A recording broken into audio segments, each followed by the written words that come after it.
Hey fam, I want you to like, share, and subscribe to our YouTube channel, youtube.com/Roland S. Martin. And don't forget to turn on your notifications.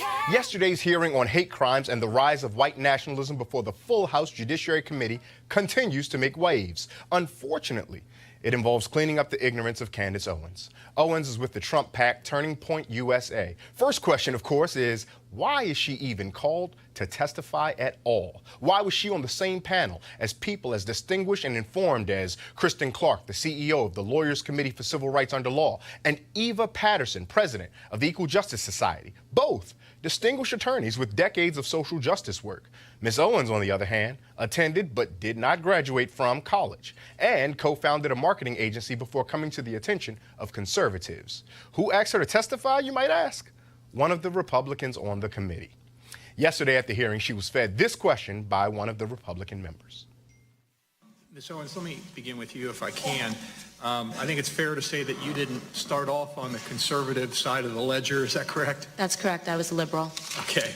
And so just on a couple of issues, and you mentioned them in your statement, but just to go back to them, if you could tell us again kind of what they are and what hatred that you've experienced as a result of having this point of view.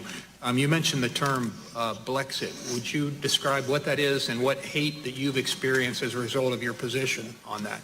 I launched a movement called Blexit, which is the black exit from the Democrat Party. When I became educated about the issues and stopped reacting emotionally, which is what the left wants us to do, presumably, when they hold up pictures of burning churches, I began to examine the facts and look at some of the narratives they were spinning. For example, in 2016, it was police brutality, and I realized that they are dissuading us against our own best interests. And I wanted to have a more productive dialogue with the black community about the issues that are actually affecting us and impacting us. When I announced that I was a conservative, I've never seen anything more racist, more disgusting, more vitriolic, and more hate that's come my way in my entire life, and the things that Democrats and the media say about me today. I've been referred to as an Uncle Tom, a bed wench. For those of you that don't know, that means a slave that sleeps with the master, a house nigger. And these are all words that have been said over and over again about black conservatives when they have the audacity to think for themselves and become educated about our history and the myth of things like the Southern switch and the Southern strategy, which never happened. The myth of things. What caught most people's attention was her statement that the Southern switch or the Southern strategy never occurred. Spoiler alert, she's wrong. It did. Basically, the idea behind the Republican Southern strategy was that after a Democratic president, Lyndon Johnson, got the Civil Rights Act and the Voting Rights Act passed in 1964 and 65 respectively, that Southern whites would abandon the Democratic Party if, that is, Republicans could figure out a way to appeal to the white voters' racism. Legendary Republican operative Lee Atwater, he of the Willie Horton ad fame, laid out in this 1981 interview how Republicans use coded language to appeal to the racism of white Southern voters, something they're still doing today. You start out in 1954 by saying nigger, nigger, nigger. By 1968, you can't say nigger. That hurts you, backfires. So you say stuff like forced busing, states' rights, and all that stuff. And you're getting so abstract now, you're talking about cutting taxes and all of these things you're talking about are totally economic things, and the byproduct of them is blacks get hurt worse than white. We want to cut taxes, we want to cut this, and we want is much more abstract than even the busing thing, and a hell of a lot more abstract than nigger nigger. Hard to believe that Howard University once wanted him on their board of trustees. On the panel today, we have A. Scott Bolden, former chair of the National Bar Association Political Action Committee, communication strategist Kelly Bethea, and Johanna LeBlanc, a national security and foreign affairs legal analyst. Welcome to all of you. Kelly, I'm going to start with you. When you hear the absurdity that we heard from Candace Owens, and she talks about that she's now facing racism, and she's alleging that there's a bit of reverse racism, how do you react or respond when you hear her say something like that?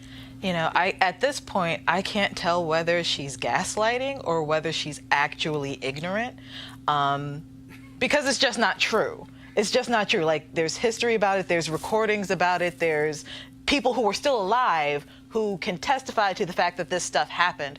So there are no words, yeah, it's really right? When it comes to man, I'm speechless. It's really difficult. It's really, really hard. With her saying she's, being discriminated against, I mean, in a sense she is, but it's not because of her skin color, it's because of her ignorance. Right. And we imagine that language such as bidwench and things like that has no place anywhere. But Johanna, I'm going to come to you next. Because my question there, as a black woman, do you see any identity politic there where you almost cringe thinking, oh no, please don't do this, sister, please don't? Well, the fact of the matter is this was an opportunity to to discuss white nationalism, a real threat to America's democracy, to everyday people living in America. But instead, we use Candace Owens as a distraction, to distract from the entire agenda, from what was supposed to be discussed. And I'm disgusted because I think that members of Congress, they know better. We elected them in office so that they can address the issues impacting Americans, but instead they have used Candace Owens, someone who is not knowledgeable when it comes to the history of race relations in America, but instead they use her as a pawn to distract Americans. They gave her a platform, though. They did, and the Republicans seem like they hijacked this hearing because what is the media doing? The media is focusing on Candace Owens and some of her outrageous statements, and we're not talking about the real intellectuals that were there, the real freedom fighters that were there, who really could give you statistics, chapter and verse on the rise of hate crimes, including white nationalism, white supremacy, who are the leading killers of police officers in this country over the last 10 to 25 years. In regard to Candace, I mean, she gets a lot of press because of what she says, but her press is rooted in her own ignorance, if you will. Candace Owens isn't being discriminated against. This is the ignorance part that you talked about, my colleague. Candace Owens isn't being discriminated against because she's a black woman who chooses to be a Republican. Everyone is free to choose their political party. She's not even being discriminated against. She's being criticized and called names and attacked because what she says is offensive and fundamentally incorrect. It's not a mistake, it's a purposeful error on her part.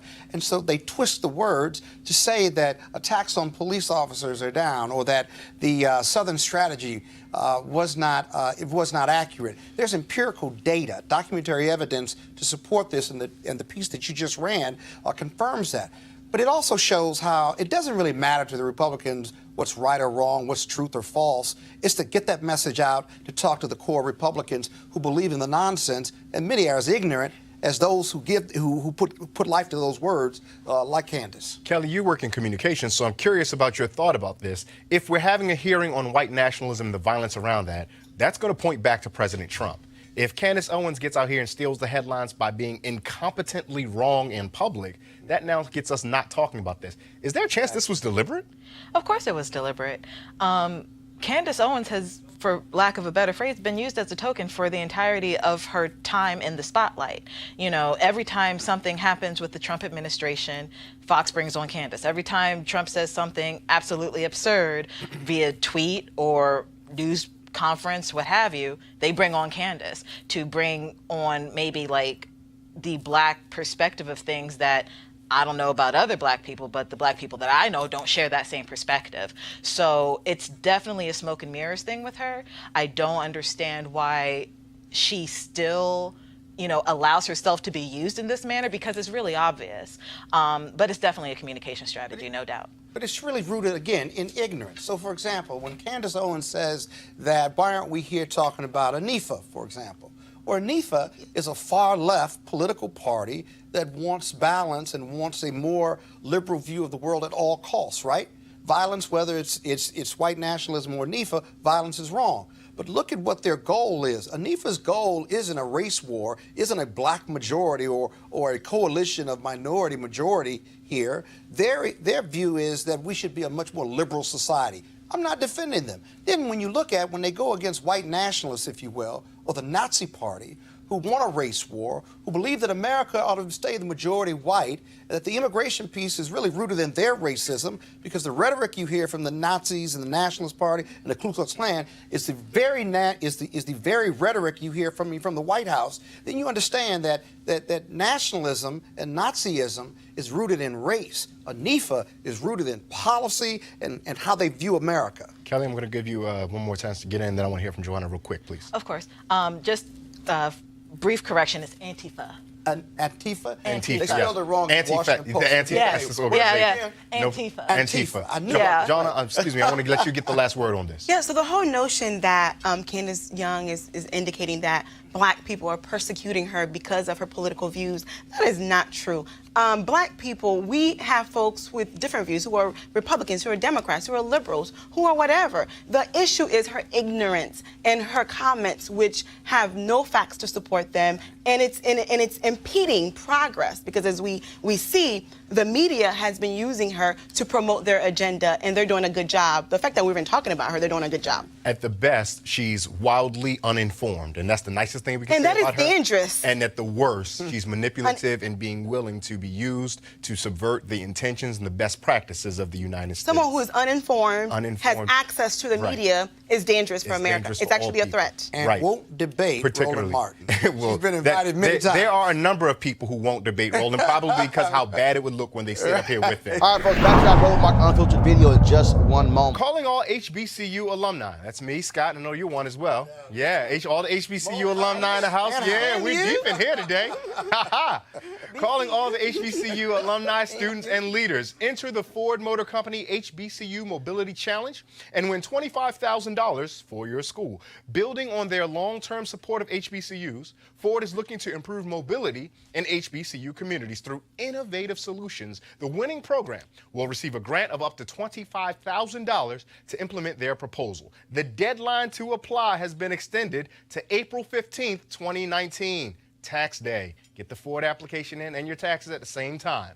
Go to fgb.life. Again, F as in Frank, G as in girl, B as in boy, .life for more info. And to apply, Ford goes further in our community. Now back to your Roland Martin Unfiltered video.